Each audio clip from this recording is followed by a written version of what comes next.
Hi everyone, it's Susan here in Social Services. I hope you're all doing really well on this beautiful first day of May. It's an absolutely gorgeous day outside today.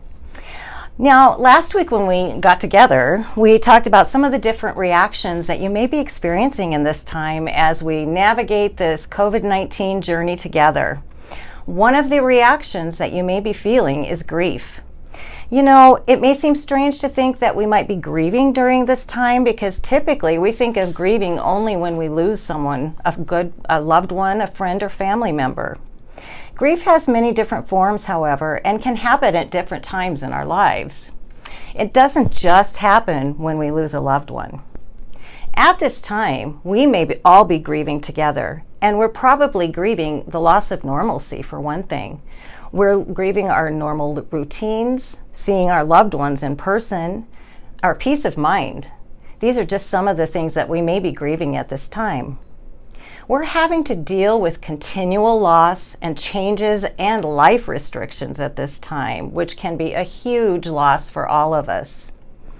We all deal with loss and grieving in different ways. We should never compare ourselves with anyone else as far as grieving our losses. We all do it in our own way. There are some common symptoms, though, that you may experience that could be something that we're all experiencing. Some of those symptoms of grief could be apathy. I just don't care right now.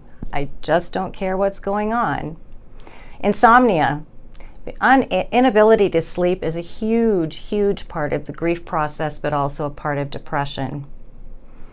Poor appetite or possibly increased appetite, which could mean a weight loss or a weight gain, could be very, very common right now too. Another common sign of grief is irritability or anger. So if you notice someone who's usually not irritable or angry and they're having those kinds of reactions, please be kind and gentle with them because they could be going through the grieving process. Another thing is just not feeling like yourself. You know, that feeling of I just don't feel right and I really don't know why. Please know that whatever you're experiencing right now is okay. It's all right, and you need to give yourself permission to know that it's okay. I'm not feeling my best. I don't know what's wrong right now, and it's okay. Again, we cannot compare ourselves to others in this journey because we have our own journey in this process. For myself, you know, most of the time I feel fine. I really do. But every once in a while, I don't know what it is, something may happen where maybe I start experiencing some anxiety or some fear or worry that we'll never get back to normal, you know, whatever normal is. We don't know what that is at this point, and we're probably going to have a new normal once we come out of this. You know, I miss seeing my sons that live here in town. I don't see them. I miss being able to travel to eastern Nebraska to see my family there. I miss going out for drinks or for dinner with my friends. Those are some of the things that I'm missing at this time. Life as we know it has changed dramatically for all of us. And what's important at this time is also to remember that we can make new routines and new structure in our daily lives. First of all, one of the things, you know, that can help is start your day with some type of mindful exercise, whether it's stretches, whether it's yoga, maybe meditation if you enjoy doing that.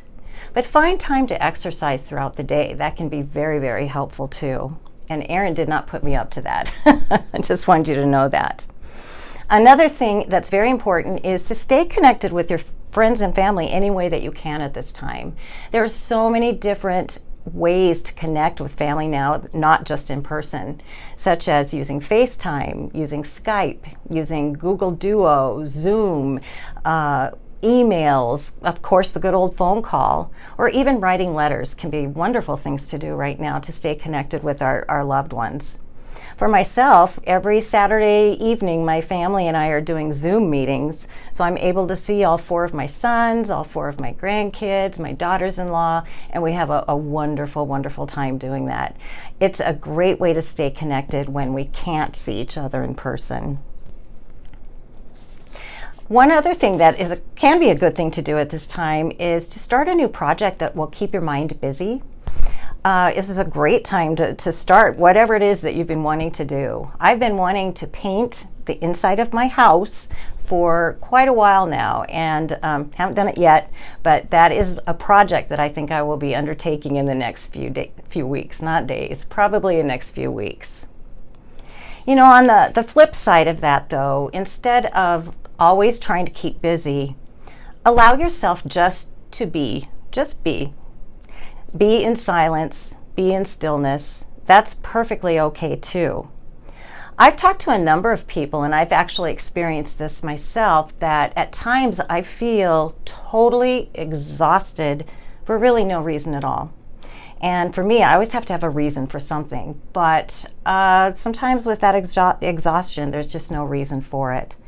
And that again can be your body or your mind's way of saying, take a step back, relax, have some peace about this, everything's going to be okay.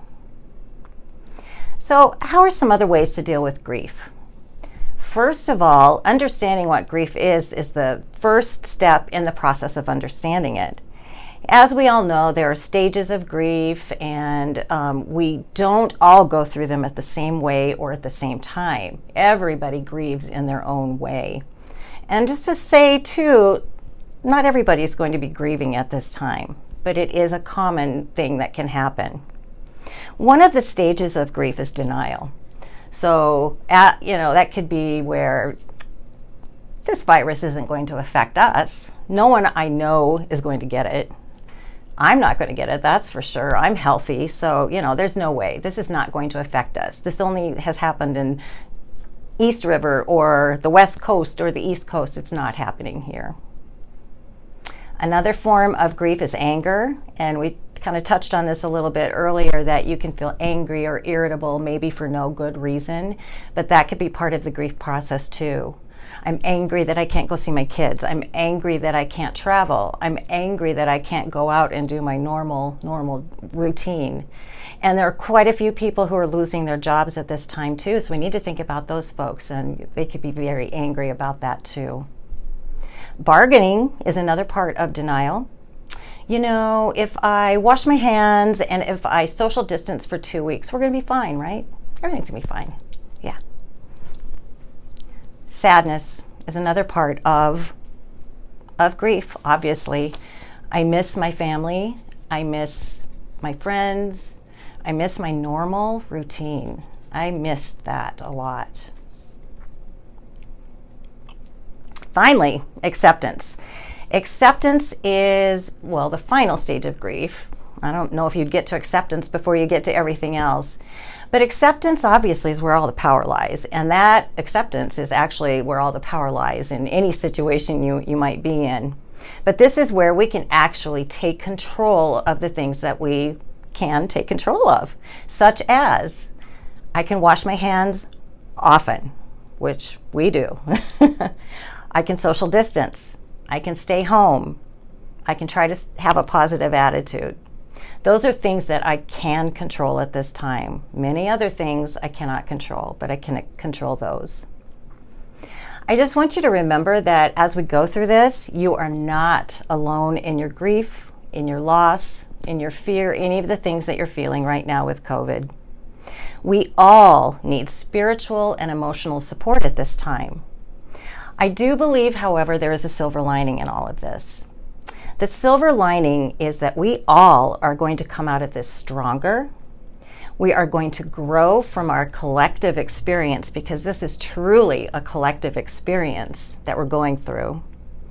We will have strengthened our relationships with our family, with our friends, but I believe also our spirituality will have been strengthened.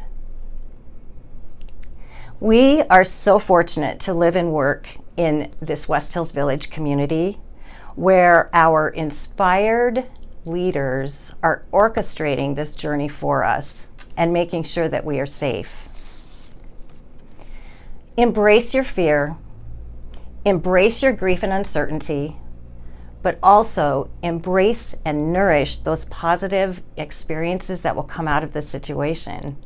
There are many blessings to be found right now. We may not, at this time, be able to reach out with our hands, but we can certainly reach out with our hearts. Until next time, I wish you comfort and peace. Bye.